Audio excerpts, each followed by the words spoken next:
Imaginez ceci. Vous plongez dans ses yeux, le cœur battant la chamade, vos mains doucement entrelacées, et tout votre être semble vibrer à une fréquence différente. Vous ressentez cette connexion profonde, cette certitude inexplicable. Vous vous jurez que c'est le véritable amour. Mais et si tout cela n'était qu'une illusion chimique parfaitement orchestrée par votre cerveau pour perpétuer des comportements ancestraux? Et si ce que vous appelez amour n'était qu'un mécanisme de défense élaboré par votre inconscient? Il existe une seule question qui, posée au bon moment, peut faire s'écrouler des châteaux émotionnels bâtis sur du sable. Une question si dévastatrice que peu osent la formuler, et encore moins y répondre avec une honnêteté absolue. Ce n'est pas une question ordinaire. C'est un portail vers les profondeurs de la psyché humaine, où les masques se dissolvent, et où nous pouvons enfin distinguer l'amour véritable de ce qui en prend simplement l'apparence.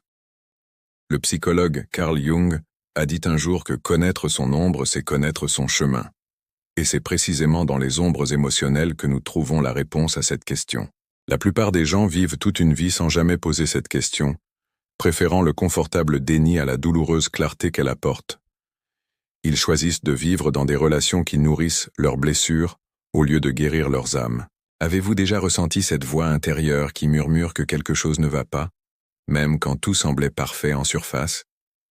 Cette inquiétude subtile qui surgit dans le silence des petites heures, quand les défenses sont abaissées et que la vérité tente d'émerger? Cette voix est votre être profond qui essaie de vous montrer ce que vous refusez consciemment de voir. Dans cette vidéo, je vais révéler la question qui sépare définitivement le véritable amour de l'attachement déguisé, de la dépendance émotionnelle et de la manipulation subtile qui se cache sous des couches d'amour. Cette question n'a pas seulement changé ma perspective sur les relations, elle a complètement transformé la vie émotionnelle de milliers de personnes qui ont eu le courage de l'affronter. Avant de révéler cette question transformatrice, nous devons comprendre ce qui se passe réellement dans l'inconscient lorsque nous tombons amoureux. L'esprit humain, ce vaste océan d'émotions submergées, fonctionne selon des schémas dont nous prenons rarement conscience. Lorsque nous ressentons cette attraction irrésistible, ce magnétisme inexplicable pour quelqu'un, nous répondons en réalité à des stimuli profondément ancrés dans nos expériences passées. L'inconscient ne choisit pas au hasard. Il cherche à répéter des schémas même douloureux, dans la tentative paradoxale de finalement les guérir. C'est pourquoi tant de personnes se retrouvent inévitablement dans les mêmes cycles toxiques, avec des personnes différentes, mais des dynamiques effroyablement similaires. Ce mécanisme est silencieusement puissant. Il opère dans l'ombre de notre conscience, nous faisant croire que nous choisissons librement, alors qu'en réalité nous suivons un scénario écrit il y a des décennies, souvent dans la petite enfance. Vous êtes-vous déjà demandé pourquoi vous vous sentez si attiré par des personnes qui finissent par vous blesser de la même façon, à maintes reprises? Ce n'est pas une coïncidence. C'est votre inconscient qui recherche la familiarité, même douloureuse. La science moderne de la neuropsychologie a révélé que lorsque nous tombons amoureux, le cerveau libère un cocktail chimique similaire à l'effet des drogues psychoactives. Littéralement, nous sommes intoxiqués. Notre capacité de jugement critique diminue drastiquement, tandis que l'idéalisation de l'autre atteint des niveaux quasi religieux. Pas étonnant que dans cet état altéré, nous confondions si facilement intensité avec intimité, drame avec passion et dépendance avec amour. Mais il existe une façon de dissiper ce brouillard chimique et émotionnel. Une seule question qui fonctionne comme un bistouri dévastateur, séparant avec une précision chirurgicale l'amour authentique de ce qui lui ressemble seulement en surface. Une question que moins de 3% des personnes ont le courage de poser honnêtement. Si vous êtes prête à transformer complètement votre vie amoureuse, à ne plus jamais confondre attachement et amour véritable, cliquez sur le bouton d'inscription maintenant. Cette chaîne existe pour offrir les outils psychologiques que personne d'autre n'ose partager, afin que vous puissiez enfin construire des relations qui non seulement survivent, mais s'épanouissent réellement dans la vérité émotionnelle. Si vous êtes prête à transformer complètement votre vie amoureuse, à ne plus jamais confondre attachement et amour véritable, cliquez sur le bouton d'inscription maintenant. Cette chaîne existe pour offrir les outils psychologiques que personne d'autre n'ose partager, afin que vous puissiez enfin construire des relations qui non seulement survivent, mais s'épanouissent réellement dans la vérité émotionnelle. Maintenant, venons-en au cœur de la question. La question dévastatrice qui distingue l'amour véritable de l'attachement émotionnel est celle-ci. Si cette personne, exactement comme elle est aujourd'hui, sans absolument rien changer, continuait ainsi pendant les 20 prochaines années, la choisiriez-vous encore? Prenez un moment. Laissez cette question résonner en vous. C'est une question apparemment simple, mais qui contient des couches profondes de révélations psychologiques. Notez que je n'ai pas demandé si vous l'aimeriez encore. Ce serait trop facile de répondre par un oui, automatique et romantique. J'ai demandé si vous la choisiriez à nouveau. Lorsque nous supprimons l'attente de changement futur, nous éliminons l'un des plus grands pièges émotionnels des relations. Le potentiel imaginé. Combien de fois vous êtes-vous surpris à penser « quand il changera ceci », quand elle comprendra enfin cela, quand nous aurons dépassé cette phase. Cette mentalité est la preuve silencieuse que vous n'aimez pas la personne réelle devant vous, mais une version idéalisée qui n'existe que dans votre esprit. L'amour véritable n'est pas un projet de rénovation. Ce n'est pas regarder quelqu'un et voir un diamant brut qui doit être taillé jusqu'à devenir ce que vous désirez. C'est regarder quelqu'un avec une clarté absolue sur ses imperfections, ses limites et ses défauts, et choisir malgré tout d'être avec cette personne, non pas malgré ses caractéristiques, mais en les considérant comme partie intégrante de qui elle est. L'attachement, en revanche, porte toujours le poids de la condition. Je t'aime, mais... Et après ce « mais », viennent toutes les conditions qui font de ce sentiment quelque chose de complètement différent de l'amour authentique. L'attachement dit « Je t'aime parce que tu me fais sentir en sécurité ». L'amour véritable dit « Je te choisis, même si l'avenir est incertain ». La question encore plus dévastatrice est que, lorsqu'elle est posée honnêtement, cette question ne révèle pas seulement la vérité sur votre relation actuelle, elle expose des schémas inconscients que vous portez tout au long de votre vie. Et voici la partie la plus difficile. Beaucoup de personnes découvrent qu'elles n'ont jamais réellement aimé. Elles se sont simplement attachées, sont devenues dépendantes, ont projeté, idéalisé, mais n'ont jamais vraiment connu et choisi l'autre dans sa totalité authentique. Et cette révélation que nous n'avons jamais vraiment aimé peut être, paradoxalement, le moment le plus libérateur de votre vie émotionnelle. Car c'est seulement lorsque nous faisons face à cette vérité inconfortable que nous pouvons enfin commencer à construire la capacité d'aimer authentiquement, sans les distorsions de l'ego, des besoins non résolus ou des traumatismes du passé.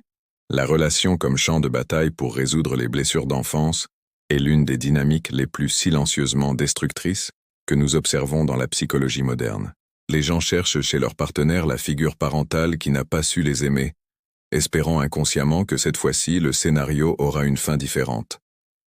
Mais cette attente conduit inévitablement à la déception, car nous demandons à l'autre personne de guérir des blessures que nous seuls pouvons guérir. Lorsque vous posez la question dévastatrice, est-ce que je choisirais cette personne exactement comme elle est pour les 20 prochaines années? Et que la réponse sincère est non. Cela ne signifie pas nécessairement que vous devez mettre fin à la relation immédiatement. Cela signifie que vous avez enfin obtenu de la clarté. Maintenant, vous savez que ce que vous vivez n'est pas l'amour véritable, mais quelque chose basé sur des attentes futures, des projections, des potentiels imaginés. Pensez-y. Combien de fois avez-vous entendu quelqu'un dire « il a du potentiel », « nous traversons une phase difficile » ou « quand elle aura surmonté cela, nous serons heureux ». Ce sont les phrases que l'attachement utilise pour se déguiser en amour. L'amour véritable ne dit jamais quand, il dit même si. Pire encore est quand nous confondons intensité émotionnelle et profondeur. Se disputer passionnément, éprouver une jalousie dévorante, ressentir ces montagnes russes d'émotions, tout cela peut être extrêmement addictif, mais c'est rarement le signe d'une connexion saine. En fait, des études neuropsychologiques ont révélé que les relations tumultueuses activent les mêmes circuits cérébraux que ceux associés à la dépendance aux substances. C'est littéralement une dépendance émotionnelle déguisée en amour intense. La véritable connexion a rarement la saveur dramatique que les films romantiques nous font croire. Elle possède quelque chose de bien plus puissant. Une présence constante, une acceptation profonde, et la capacité transformatrice de voir l'autre sans le voile de nos propres besoins projetés. Vous vous demandez peut-être, comment pouvons-nous développer cette capacité d'aimer véritablement? Comment pouvons-nous transcender l'attachement et atteindre une connexion authentique? La première étape est d'une simplicité dévastatrice. Nous devons devenir intimes avec notre propre ombre. Comme Jung le soulignait, l'ombre n'est pas quelque chose à éliminer, mais à intégrer. Lorsque nous nions nos propres blessures, nos manques et nos schémas dysfonctionnels, nous projetons tout cela sur l'autre.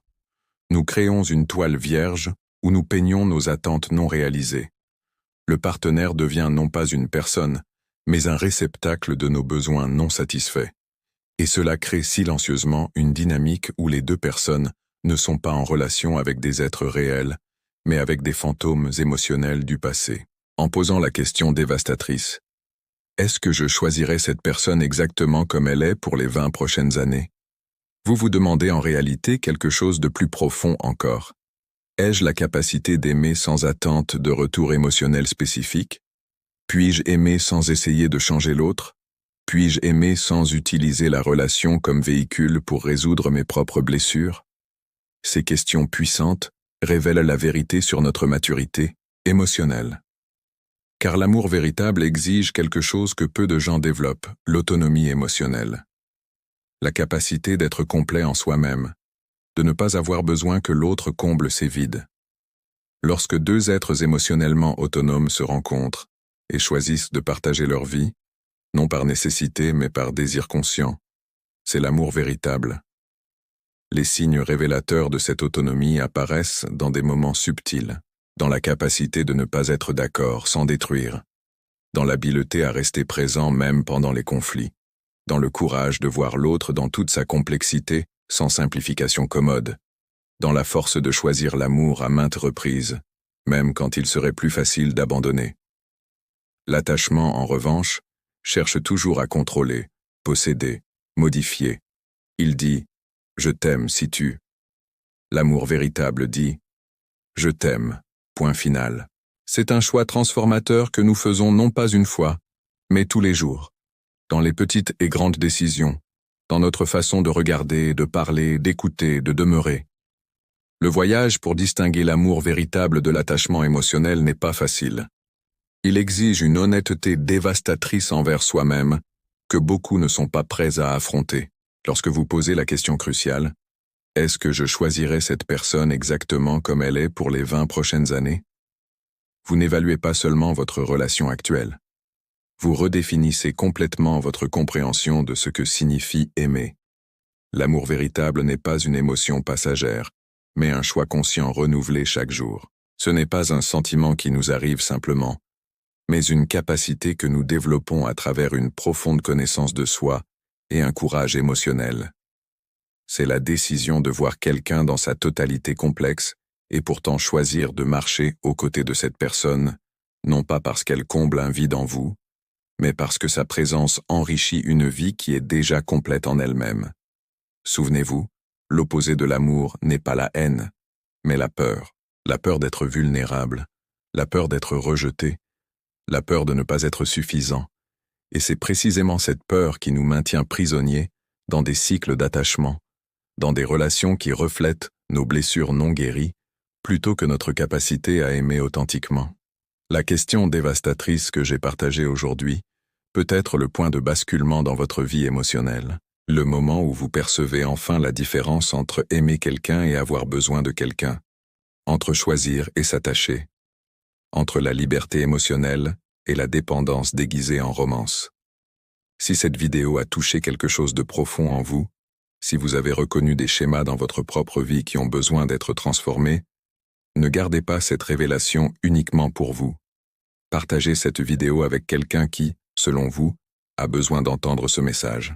Parce que la véritable transformation commence lorsque nous avons le courage de confronter nos vérités inconfortables. Laissez dans les commentaires votre réponse. Avez-vous déjà confondu attachement et amour véritable? Comment s'est passé le moment où vous avez perçu la différence? Votre expérience peut être exactement ce qu'une autre personne a besoin de lire aujourd'hui pour commencer son propre voyage de guérison. Cliquez sur « J'aime » Abonnez-vous dès maintenant et activez les notifications pour ne pas manquer nos prochaines vidéos sur la psychologie profonde des relations. Ce n'est pas seulement une chaîne de plus, c'est une invitation à éveiller votre conscience émotionnelle et à enfin expérimenter l'amour comme il devrait vraiment être. Libérateur, non limitant, expansif, non étouffant, choisi, non nécessité, car au final, comme Jung nous l'a enseigné, il ne s'agit pas de trouver la personne parfaite. Il s'agit de devenir la personne capable d'aimer parfaitement imparfait.